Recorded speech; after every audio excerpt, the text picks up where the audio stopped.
26 de marzo del 2019. ¿Qué tal? Muy buenos días. Bienvenidos a su programa Contacto Directo. Empezamos revisando quiénes son hoy nuestros invitados y nos acompañan. Jaime Nebot, alcalde de Guayaquil, líder PSC Madera de Guerrero. Vamos a revisar los resultados de las elecciones seccionales a nivel nacional. ¿Permite al PSC tomar impulso para la carrera presidencial? ¿Qué se gana? ¿Qué se pierde? Nadie ocupa el sitial que tenía Alianza País con Correa en el poder y el Estado candidato. Lo analizamos. También estará Diana Salazar, la candidata mejor puntuada en el concurso para fiscal general del Estado. Y la respuesta a la impugnación presentada por Andrés Páez sobre la valoración de los exámenes de escrito y oral, sobre los requisitos y el reglamento de la comisión seleccionadora y sobre la probidad notoria. También estará Doris Solís, asambleísta de la bancada correísta. Los resultados electorales del correísmo repiten una constante histórica del populismo con un núcleo duro, fiel a su líder, o constituyen una sorpresa sobre el tablero con las prefecturas de Pichincha y Manabí. Lo analizamos. Con más del 97% de las actas contabilizadas, se define quiénes serán los 7 consejeros de Participación Ciudadana y Control Social que reemplazarán al organismo transitorio. 2 de los 7 fueron promocionados por el expresidente Rafael Correa. Este lunes se ingresó más del 97% de las actas de escrutinio del Consejo de Participación Ciudadana y Control Social y ya se definen los nombres de sus 7 integrantes. La elección estuvo marcada por una lista promocionada por el expresidente Rafael Correa y los demás aspirantes que se declaraban independientes. Los resultados dan cuenta de que 2 de los candidatos propuestos por el correísmo alcanzaron esa dignidad. Se trata de Walter Gómez y Victoria de Sintonio. Los otros 5 son José Carlos Tuárez, María Fernanda Rivadeneira, Cristian Cruz, Sofía Almeida y Rosa Chalá. Esta elección también contó con varias campañas que promocionaron el voto nulo, que finalmente llegó al 23%. Sumado al 22% del voto en blanco, alcanzan el 45%. Los nuevos consejeros se enfrentan a varias propuestas para quitarles la función de elegir autoridades de control y otras para desaparecerlo. El virtual consejero de Participación, Cristian Cruz, se refirió a estas intenciones. Si hay las personas o grupos minoritarios, por supuesto, que quieren impedir y que quieren provocar que desaparezca el Consejo de Participación Ciudadana y Control Social, les invito a que de manera pública podamos debatir, podamos conversar y que sea la ciudadanía finalmente la que se pronuncie. El Consejo de Participación Ciudadana y Control Social definitivo reemplazará al transitorio, actualmente dirigido por Julio César Trujillo. La actualidad, los protagonistas, el análisis y la información en Contacto Directo. ¿Qué tal, Alfredo? Buenos días, ¿cómo te va? Muy bien, Estefi. Buenos días a todos.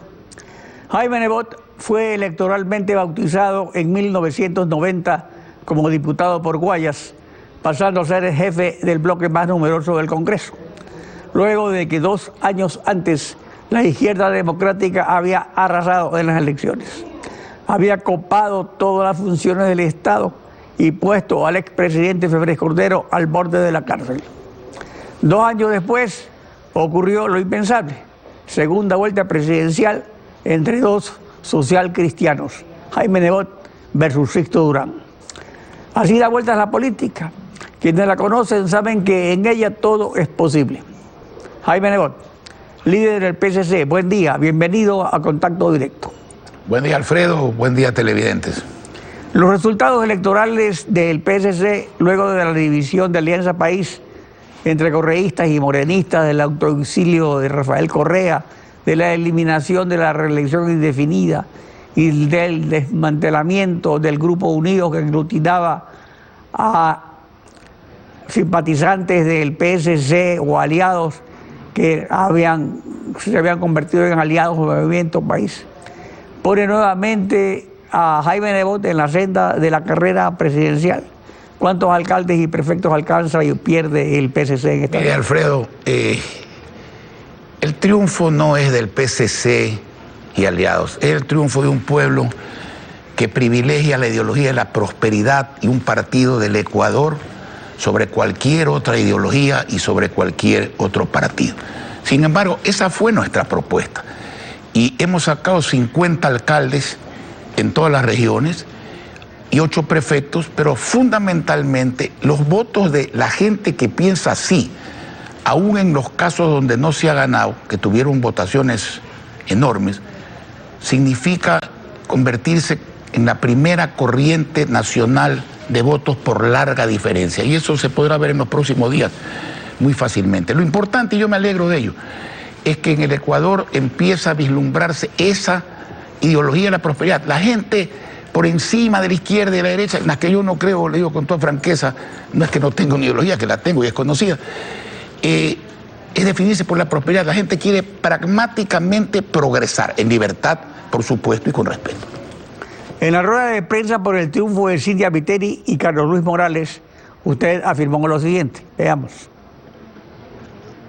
Y todos los alcaldes van a tener, y alcaldesas, mi modesto contingente para que la obra de Guayaquil y la experiencia positiva de Guayaquil llegue hasta el último cantón de la patria ecuatoriana, donde sus alcaldes y prefectos quieran cambiar para bien sus ciudades. Por eso recorrí el país. Hay gente que piensa en el 21, yo pienso en la prosperidad y creo que la prosperidad está en deuda con el Ecuador y no puede esperar el 21. De manera que a partir del 15 de mayo yo voy a cumplir, no esa promesa, yo no hago promesas, yo hago compromisos, que es distinto. Y todos los alcaldes y prefectos de quienes han ganado con nosotros y de quienes no han ganado con nosotros y quieran que las experiencias de Guayaquil en todo lo posible, porque no en todo es posible, pero es posible en salud, clínicas móviles, hospitales del día, es posible en tecnología, libros gratuitos, tablets gratuitas, internet gratuito y sin cable, innovación, que es el pasaporte al futuro y al empleo. Todos los que quieran eso van a tener mi contingente para hacerlo. Yo cumplo con mis compromisos. ¿Tiene que ver esto con la posibilidad de ser candidato presidencial? No, no tiene que ver. Hay gente egoísta que solo piensa en la acción política para servirse. Yo he pensado toda mi vida en acción política para servir. Y lo voy a hacer una vez más. Y voy a dividir mi tiempo también entre mis actividades personales y la presidencia del Comité de Festejo del Bicentenario de Guayaquil, que me ocupará hasta el 9 de octubre del año 2020. ¿Considera una sorpresa la votación de las listas 5 auspiciadas por Rafael Correa? No. ¿Tendrá con el correísmo la izquierda candidato presidencial el 2021? No considero una sorpresa. Yo siempre he pensado que, como siempre, los extremos, ¿no? Para unos Correa es un cuco invencible que tiene que determinar la vida del país, porque si no se hace tal cosa, regresa. Esos señores están absolutamente equivocados. Y hay otros más equivocados. El pensar que Correa es un muerto político. Correa no es un muerto político. Un hombre importante todavía en la vida política del país, muy disminuido respecto a lo que fue. Pero no es ni el cuco ni el muerto. ¿Y el autoexilio lo marginaría de la política? Bueno, ese es su problema y problema de la justicia. Yo en esas cosas no me meto. Yo creo que la gente tiene perfecto derecho a hacer lo que le permite su conciencia y la ley.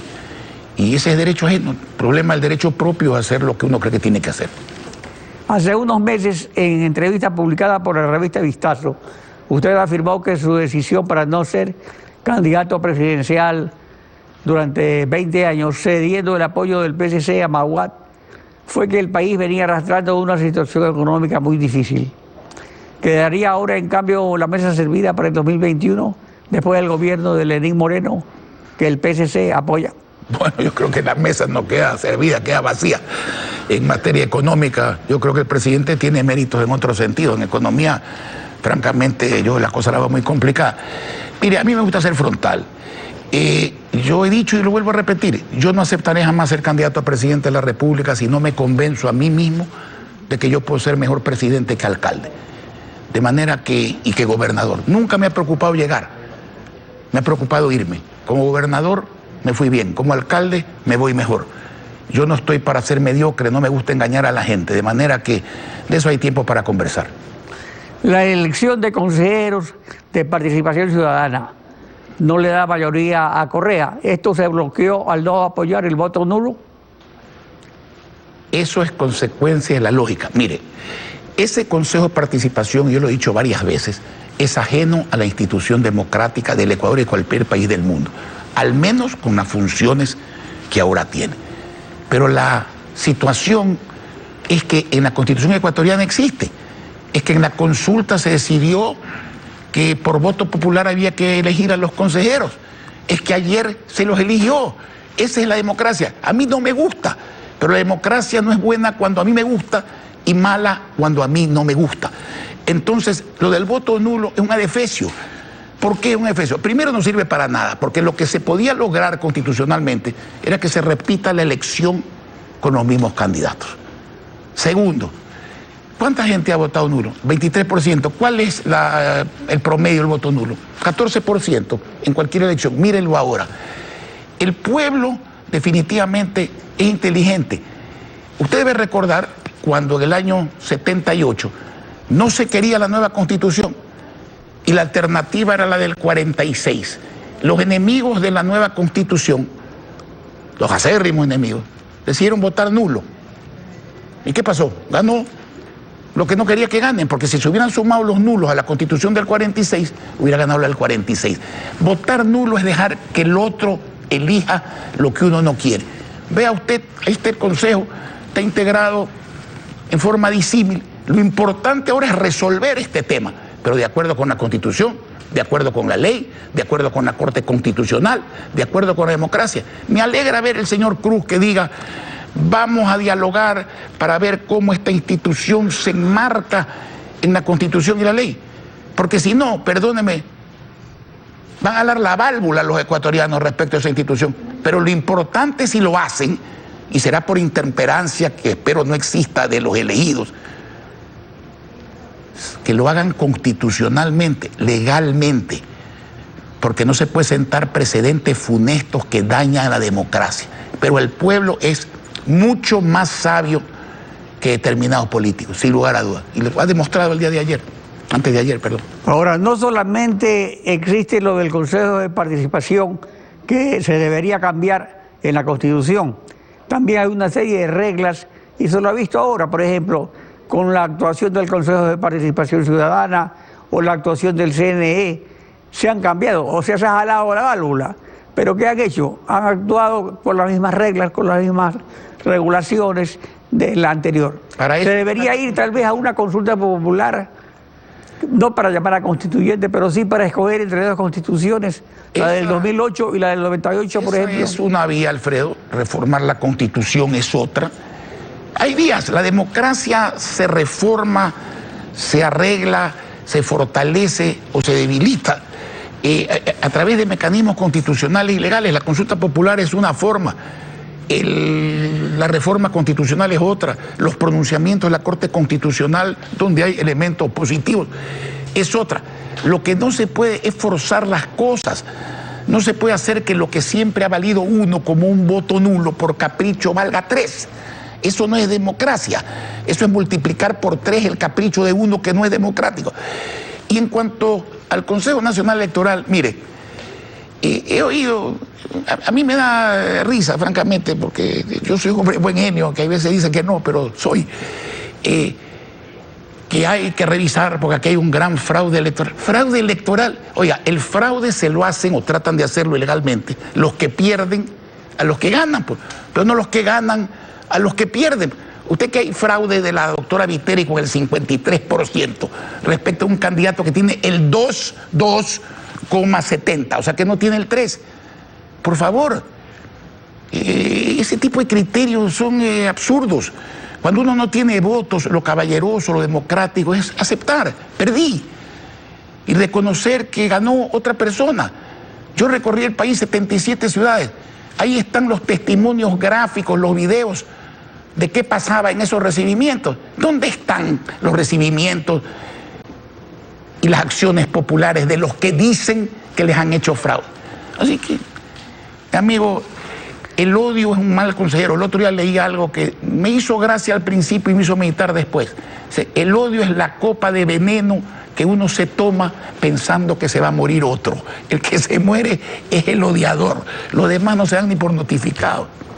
Jaime Nebot, gracias por acompañarnos en Contacto Directo. Gracias a usted. Este fin. Vamos a una pausa y cuando regresemos estará Diana Salazar, la candidata mejor puntuada para fiscal general del Estado. Y la respuesta a la impugnación de Andrés Páez sobre la prueba oral y escrita, los integrantes de la Comisión Ciudadana Seleccionadora y Probidad Notoria. Regresamos con eso. Quédese usted con nosotros.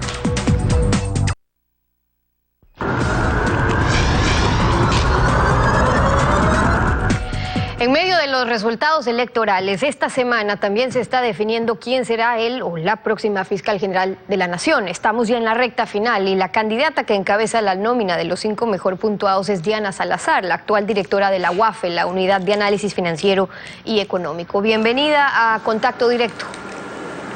Buenos días, Steffi. Muchísimas gracias por la invitación. Un saludo a toda la teleaudiencia de Ecuavisa. Buenos días. Usted es la que encabeza la lista, pero también la que más impugnaciones ciudadanas tiene. 9 en total se presentaron en su contra. ¿Y qué viene ahora? Ese es el costo de estar en primer lugar. No tiene que ser este el lugar para dar respuesta a las impugnaciones, toda vez que éstas se tienen que resolver en la audiencia pública y contradictoria a la que nos solicitará el Consejo de Participación.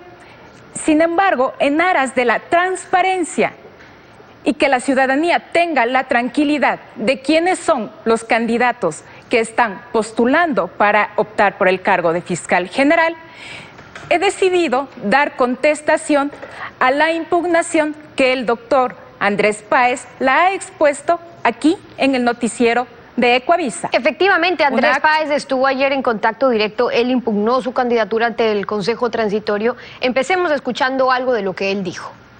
Gracias. Aquí está el mandato con el cual el Consejo establece los requisitos para ser fiscal.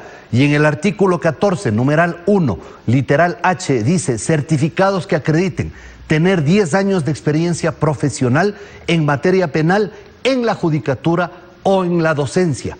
Resulta que en el caso de la postulante mencionada existen 4 meses de docencia. No hay 10 años de docencia. Sin embargo, esta comisión se inventa en un reglamento que dicta y califica hasta 10 años.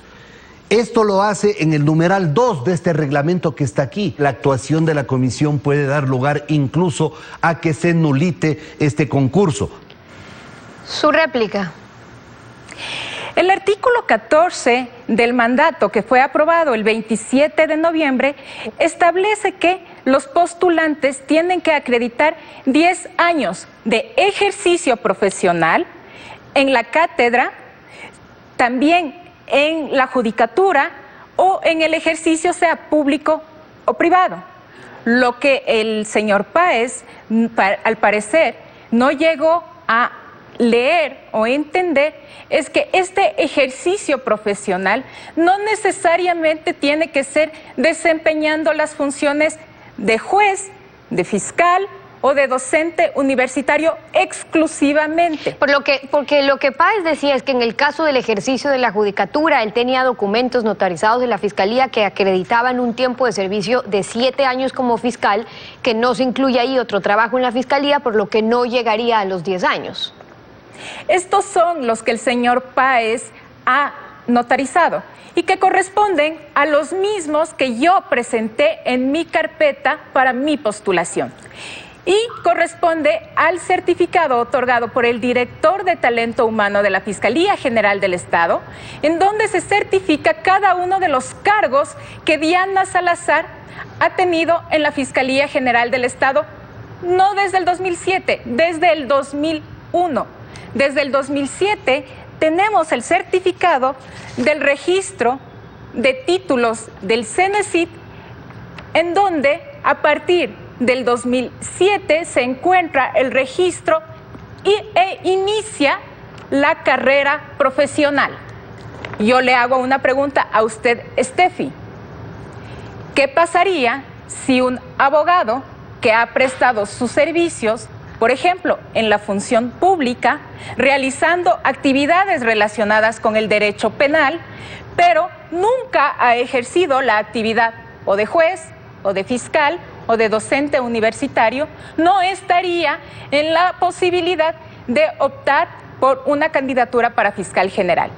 Tenemos, por ejemplo, la quinta persona que está puntuada que apenas ha sido funcionario público en los últimos años. Entonces, ¿de qué estamos hablando? Ahora, en esa impugnación a los méritos, porque claro, son las pruebas de descargo también que ustedes presentan en las instancias correspondientes, pero dentro de la impugnación, Andrés Páez, que es uno de los denunciantes, se refería también a su tesis. Escuchemos brevemente algo de eso. A mí me corresponde hacer una impugnación respecto de los documentos que están en el proceso, en el expediente. Yo no puedo adivinar que la doctora haya hecho una tesis de grado de fecha anterior al año 2018, que es el que figura como año de publicación de su libro relacionado al lavado de activos. Al hacer una comparación a través del mecanismo antifraude, que es un mecanismo tecnológico, se establece que efectivamente en esta tesis hay una consonancia, una coincidencia de textos literal entre los contenidos de ese libro y esto. Pero si es que se alude que esto no es suficiente sustento, también he indicado que se comete un plagio en este artículo de julio del año 2015 de la revista Forbes de México y que está aquí señalado. Por eso dice él haber presentado una impugnación de doble vía, por la tesis de grado de la Universidad de Ambato y por este artículo de Forbes. ¿Qué pasó ahí? Vamos haciendo dos precisiones. En un primer momento, el señor Páez refiere que Diana Salazar ha plagiado y hace referencia a una tesis que fue publicada en el año, esto es importantísimo, 2017. Resulta, Steffi y Ciudadanía, que Diana Salazar presentó su trabajo de tesis a la Universidad Indoamérica en el año 2015.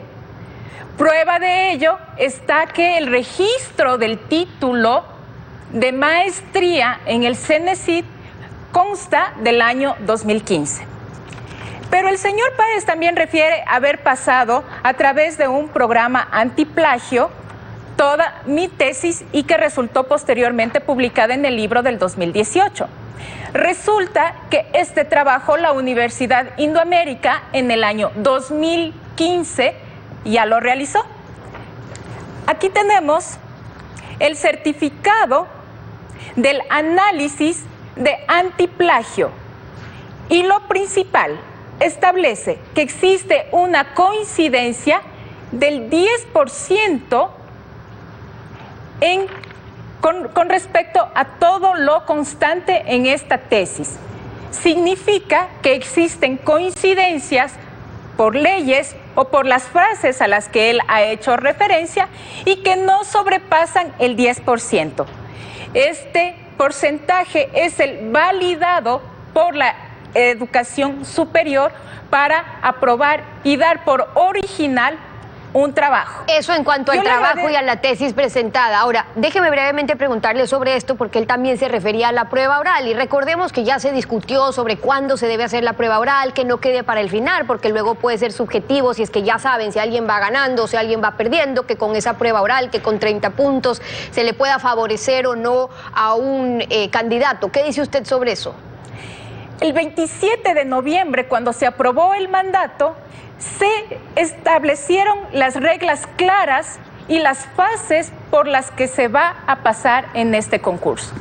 Es lógico que primero se tenga que presentar una carpeta, que se tenga que pasar un filtro de habilidad o inhabilidad que se pasó. Posteriormente que se someta a un examen escrito, que dicho sea de paso, el propio señor Páez ha manifestado que correspondían a preguntas capciosas. He ahí el resultado. Pero más allá de eso, la prueba oral ha sido una prueba transmitida en vivo. Toda la ciudadanía ha podido verificar cuál fue la comparecencia de cada uno de los postulantes y por eso estos resultados. Hubiese sido interesante... Hubiese sido interesante que los postulantes hagan sus reparos o la ciudadanía sus observaciones al Consejo mucho antes de ya entrar en el proceso. La persona que me antecedió en la entrevista dijo, los ganadores y los perdedores siempre van a reclamar. Y considero que estamos en esa fase ahora. Usted fue fiscal en los casos FIFA Gate, en Odebrecht, sentencias condenatorias para Luis Chiriboga, para Jorge Glass, derivaron en eso. ¿Usted sabe a las presiones a las que estaría y está expuesta de llegar a ser fiscal? ¿Cree que ha llegado el momento ya para que el país no vuelva a entregar la fiscalía a los encubridores disfrazados de fiscalizadores?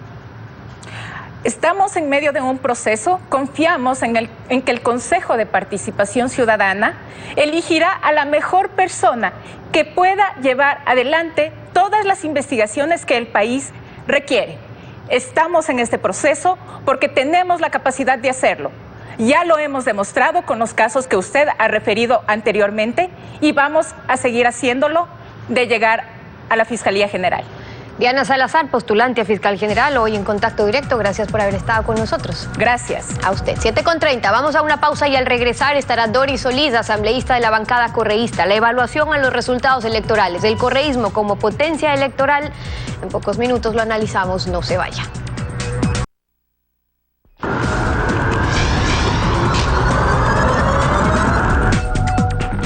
En las elecciones de 1990, 2 años después de que Febres Cordero dejó el poder y fue enjuiciado penalmente, el pueblo eligió como bloque mayor en el Congreso al bloque social cristiano. En 1998, Álvaro Noboa, como candidato de Bucarán, olió la fragancia de la victoria. Un año después de que Bucarán fue depuesto de la presidencia de la República y enjuiciado penalmente. Y en 2006, el Partido Sociedad Patriótica logró el segundo bloque en el Congreso, un año después de que Lucio Gutiérrez fue derrocado y enjuiciado y encarcelado penalmente. Por tanto, según los antecedentes históricos, el pueblo seguidor de un líder tiene un núcleo duro de fidelidad electoral a ese líder. Doris Solís, asambleísta de la bancada correísta Revolución Ciudadana. Buen día, bienvenida a Contacto Directo. Buenos días, doctor Pinar Gote. Buenos días a la audiencia de Coavisa. Efectivamente, usted ha recogido con precisión la historia política del país, donde la persecución es un boomerang que precisamente termina siendo castigado por el pueblo ecuatoriano, y es el caso de la Revolución Ciudadana. Hoy agradecemos a nuestro pueblo precisamente ese apoyo leal, digno que ha dado, convirtiéndonos en la primera fuerza política en Pichincha, en Manabí, en muchas localidades, pese a que nosotros participamos tardíamente solamente en 12 provincias, en 49 cantones y en 85 listas de juntas parroquiales, porque usted recordará el bloqueo político del cual hemos sido objeto, primero al usurparnos Alianza País, nuestra legítima organización, luego al bloquearnos nuestra legalización como Revolución Ciudadana, luego como Revolución Alparista. Recogimos 500,000 firmas y no se nos permitió presentar con el movimiento Maná, y apenas nos inscribimos al final prácticamente del plazo. Pese a ello, la Revolución Ciudadana es una gran ganadora de este proceso, muestra su vigencia política, la vigencia de sus líderes y por supuesto, el compromiso con el desarrollo local.